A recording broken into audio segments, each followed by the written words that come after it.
Hello everyone and welcome to another episode of the Subcontinent. Our programme aims to address the ongoing issues across the subcontinent that affect the government, communities, organisations and the region as a whole. As usual, we will try to explore and explain its geopolitics, untangle the arguments from different perspectives and make the alternative voices heard with extra help from experts and people.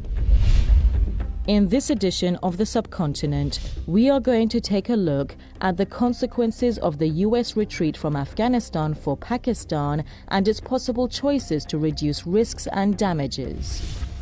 And we shall discuss the simmering tensions between the two neighbours following the kidnapping and torture of the Afghan ambassador's daughter in Islamabad. The consequences of the US failure in Afghanistan are still spiralling out to the entire region, with all the neighbouring countries having been dragged into the crisis, but some, like Pakistan, are in it deeper. After 20 years of asymmetrical war against some of the biggest military powers of the world, Taliban has apparently learned that making more people involved means more fronts and thus more leverage or opportunity for gains or losses.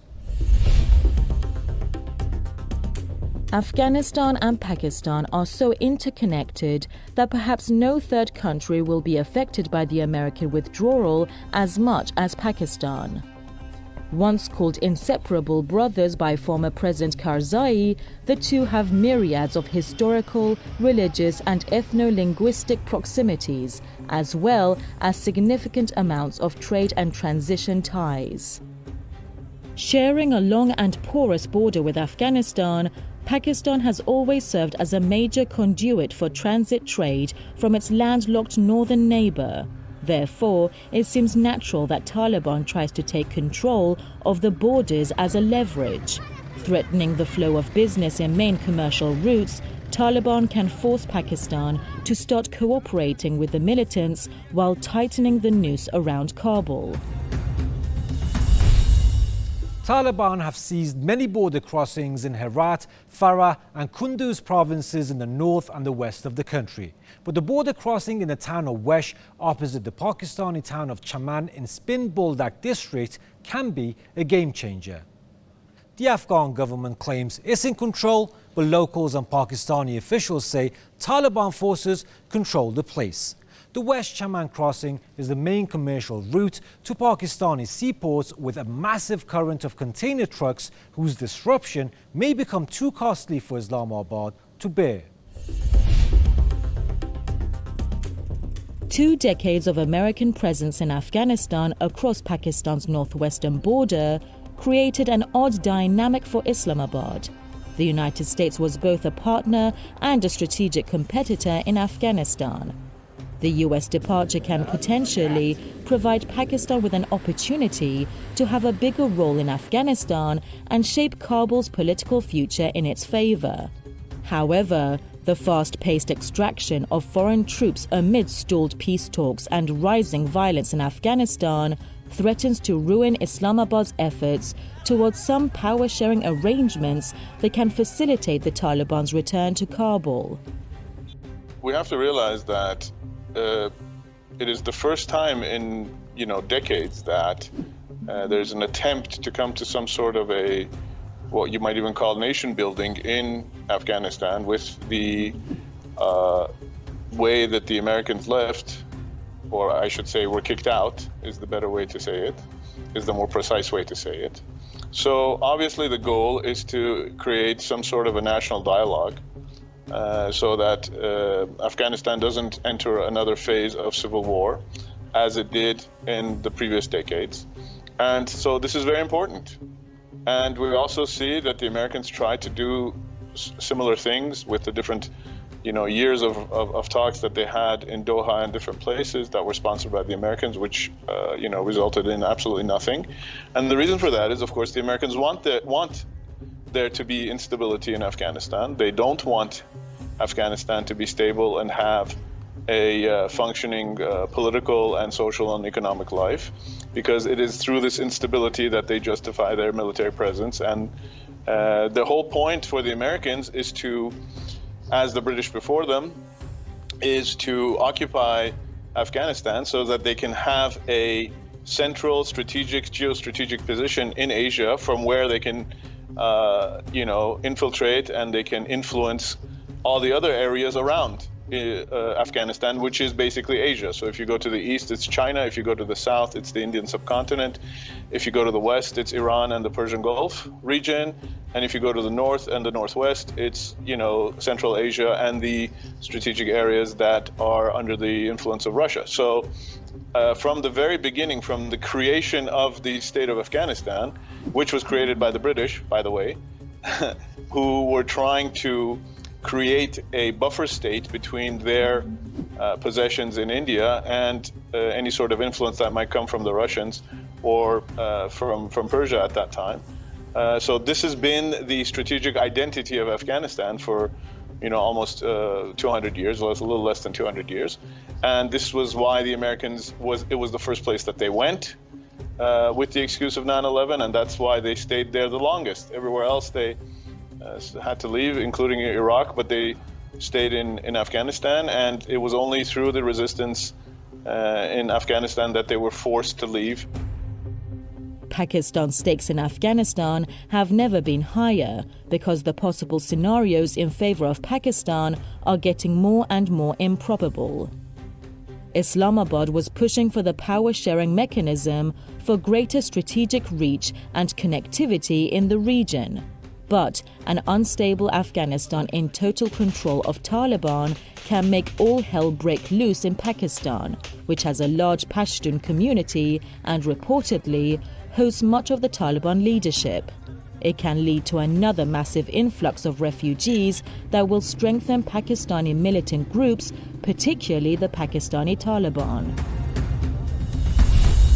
Washington's retreat from Afghanistan has ignited a fire that is growing, and all efforts to control it have been proven in vain so far. The announced summit in Pakistan was cancelled and the negotiations in Doha ended with no tangible results. Several high-ranking officials from Taliban are engaged in diplomatic negotiations with representatives from different groups or countries, while their forces are engaged in battles in a lot of areas and claim the country will be under their absolute control in no time.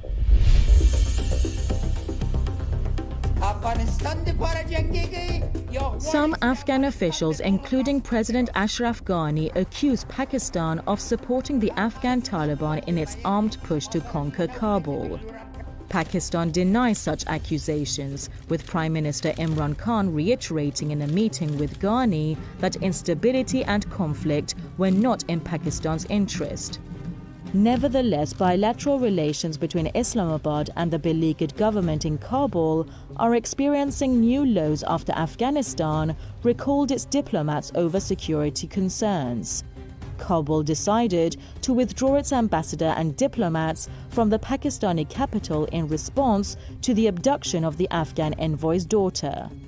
Silsila Ali Khil, the daughter of Ambassador Najib Ali Khil, was kidnapped on her way home on a cab from the nearby city of Rawalpindi. She was held and tortured for several hours by unknown assailants. When she was released, Silsila was injured and was put under medical care. The Pakistan Institute of Medical Sciences State Hospital, where she was treated, confirmed that she had swelling and rope marks on the wrists and ankles, as well as swelling in the brain's rear occipital region. The Afghan government recalled the ambassador and senior diplomats to Kabul until the complete elimination of the security threats, including the arrest and punishment of the perpetrators, the Afghan Foreign Ministry said. Pakistan's foreign ministry described the move unfortunate and regrettable and expressed hope that the government of Afghanistan would reconsider its decision. Even the Taliban expressed concern, urging Islamabad to step up its efforts to arrest and punish the perpetrators so that such acts do not give rise to hate between the two nations and the spoilers don't have ground to misuse it. Pakistan said the incident was being investigated at the highest level, and Prime Minister Imran Khan assigned the matter top priority. Islamabad's top police official has said more than 350 people were working on the case and more than 700 hours of footage from more than 300 CCTV cameras had been examined. Inspector General Qazi Jamil-ur-Rehman said police had traced and questioned 4 men who drove taxis that she took that day, but so far were not able to pinpoint when the kidnapping took place. If negotiations for diplomatic solutions keep failing and Taliban keeps to push for total control of Afghanistan, a possible civil war and growing waves of refugees will complicate the situation for Pakistan even further. An emboldened Pakistani Taliban may decide it's the best time to start regrouping and recruiting against the authorities, creating more battlegrounds across the region while paving the ground for the rise of other militant groups. Islamabad's failure to persuade Taliban to engage in talks and opt for a peaceful political settlement can further sever the ties with Washington and Kabul. But millions of Afghan refugees, looming threats from Pakistani militants, may also pose a threat to its domestic security. To avoid disaster, Pakistan may have to use all access and leverage it has to make Taliban reduce violence and negotiate a compromise on power-sharing arrangements with other Afghan stakeholders. Pakistan has to convince the Taliban to scale back its aspirations to reinstitute its own reading and version of Sunni Islam. No one can confidently say if Taliban has changed or what it would do if or when Kabul falls, but without a practical intra-Afghan accord backed by the neighbors and the international community, Pakistan is going to face far greater risks than rewards. Civil war is not an option. And this is exactly what the Americans and the Zionist entity and Israel and some of the Saudis and these other countries are after. They want to plunge Afghanistan into another civil war, which would give them a place where they can do all the, evil things that they do in terms of infiltrating and in terms of creating groups that cause havoc and mayhem and terrorism around the world. And so this is the goal for the regional countries, is to not allow that to happen. And like I said, Iran has to take the lead in that and is capable of doing that and has the political, the social, the cultural, the religious, and the historic credibility among the Afghans in order to be able to play that role, and is doing that very actively as we see. Now, to have more insight, we are joined by Imran Iqbal, Professor of International Relations. Now, first of all, welcome to the program, Professor Iqbal. And let's begin by asking what Islamabad's stance is on the Taliban gains, and is it different with other neighboring countries? We should remember that Pakistan considered Taliban as true descendant of Afghan Mujahideen and Islamists who had helped Pakistan achieve two most important strategic objectives. Number one, the Islamists helped Pakistan neutralize the Afghan nationalists who had irredentist claim on Pakistani territory. I'm sure you understand the history. And the second strategic objective was that Taliban helped Pakistan achieve to reduce Indians' footprint in Afghanistan, or to neutralize Indian influence and role in Afghanistan, because India was and still is the arch enemy of Pakistan. So from this perspective, I think Pakistani military establishment and the ruling elite, they are happy to see Taliban taking over Afghanistan. It is a good news, and it is a good news because it is being considered a bad news in India. And what is bad news in India is always a good news in Pakistan, and vice versa. So the gains of Taliban are a good news for Pakistan. At the same time, we also need to remember that Pakistan never trusted Hamid Karzai and Ashraf Ghani and Abdullah. Because number one, Pakistan believes that they are American puppet, and they are pro-Indian, involved in anti-Pakistan activities. Hamid Karzai and Ashraf Ghani and NDS, their intelligence agencies, they have provided Indians protections and space in Afghanistan, and Indians have been able to build a number of consulates on Pakistani borders, from where, according to Pakistan, they are sponsoring the separatist Baloch in Balochistan. So Pakistan basically never trusted Hamid Karzai and Ashraf Ghani, and they don't have any soft corner for the current Afghan government in Kabul. So the Taliban gains are being perceived as a good news in Pakistan. Professor, how about the internal politics of Pakistan? Is there any difference of opinion amongst the authorities, and do the generals support Imran Khan's decision? I guess for the first time in Pakistan's political history, we see the political leadership and the military establishment on the same page. There are slight differences of opinion regarding domestic politics or domestic affairs. But when it comes to foreign policy and security policy, especially Pakistan relations with India, Afghanistan, the United States, China, they are on the same page. And the reason why they are on the same page, because military establishment and the ISI, they do not doubt Imran Khan's financial integrity, number one. Number two, they also believe that Imran Khan is loyal to Pakistan cause, and he is the right person to represent Pakistan perspective and point of view in the international community, because he's very articulate, he's bold, and he can take a stand. So I guess they're on the same page. There is no huge differences between the political leadership led by Imran Khan and the military establishment led by General Qamar Javed Bajwa and ISI, the premier intelligence agencies in Pakistan, led by General Faiz Hamid.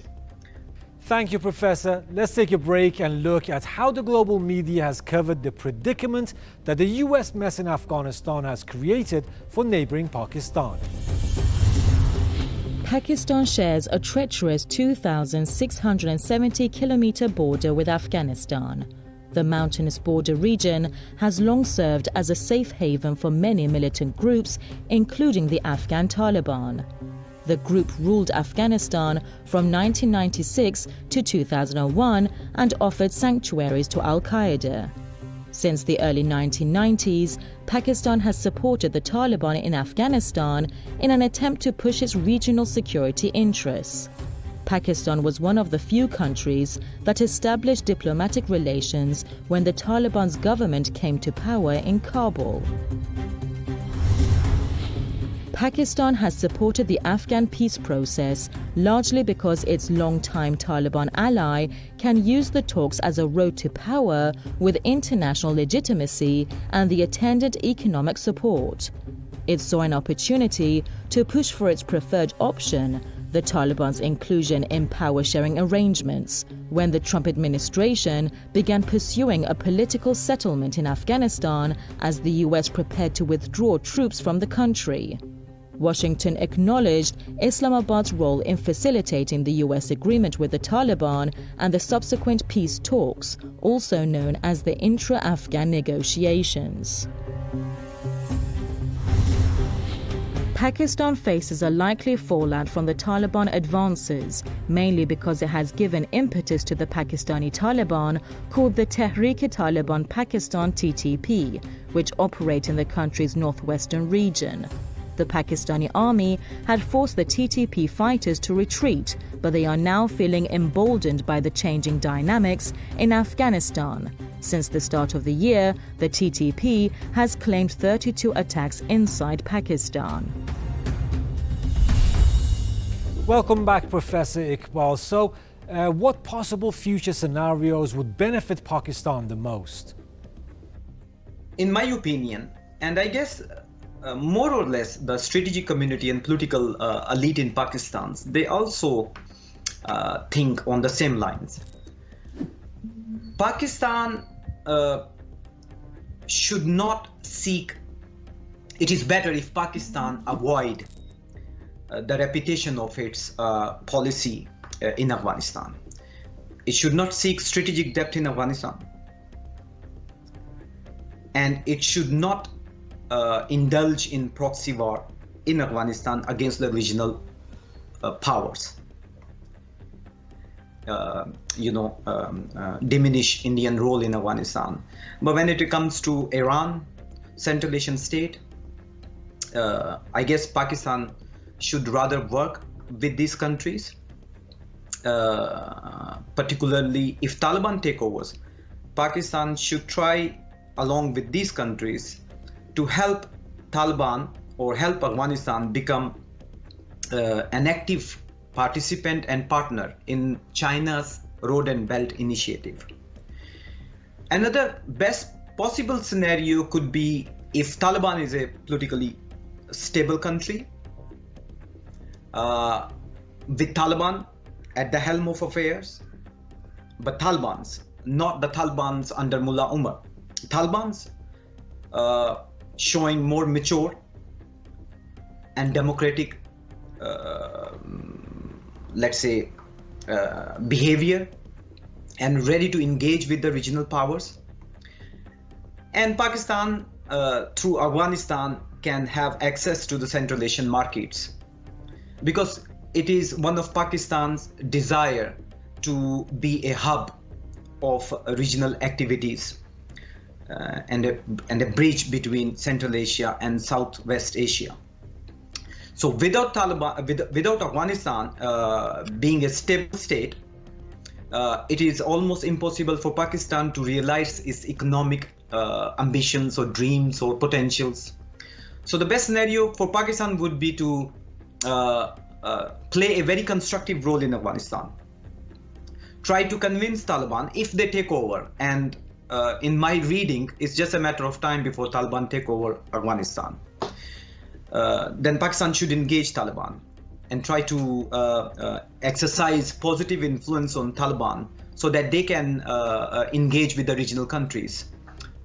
And they should not interfere into Iran or Central Asians or Chinese domestic affairs. That could be the best scenario for Pakistan, to have a stable Afghanistan under pro-Pakistani Taliban regime.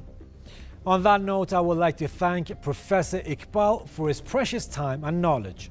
Now let's see how the people have reacted on social media and cyberspace on the consequences of the US retreat from Afghanistan and the kidnapping of the Afghan ambassador's daughter in Islamabad.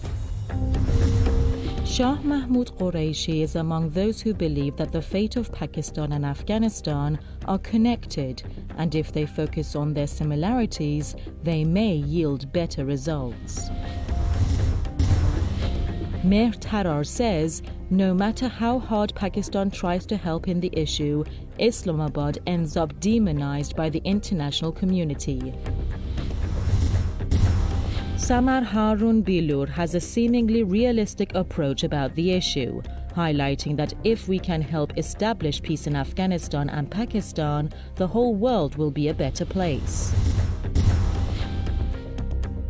Salman Enqelabi wants to underline the fact that everything that is happening in the region, be it Afghanistan or Pakistan, is the result of 20 years of US military occupation of the region.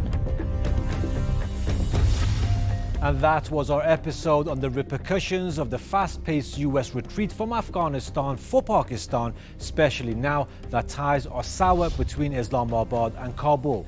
To watch a melange of the best bits and pieces of our show and more subcontinental updates, follow us on social media platforms and don't forget to give us your feedback. We shall meet again, same time, same day next week. So till then, take care.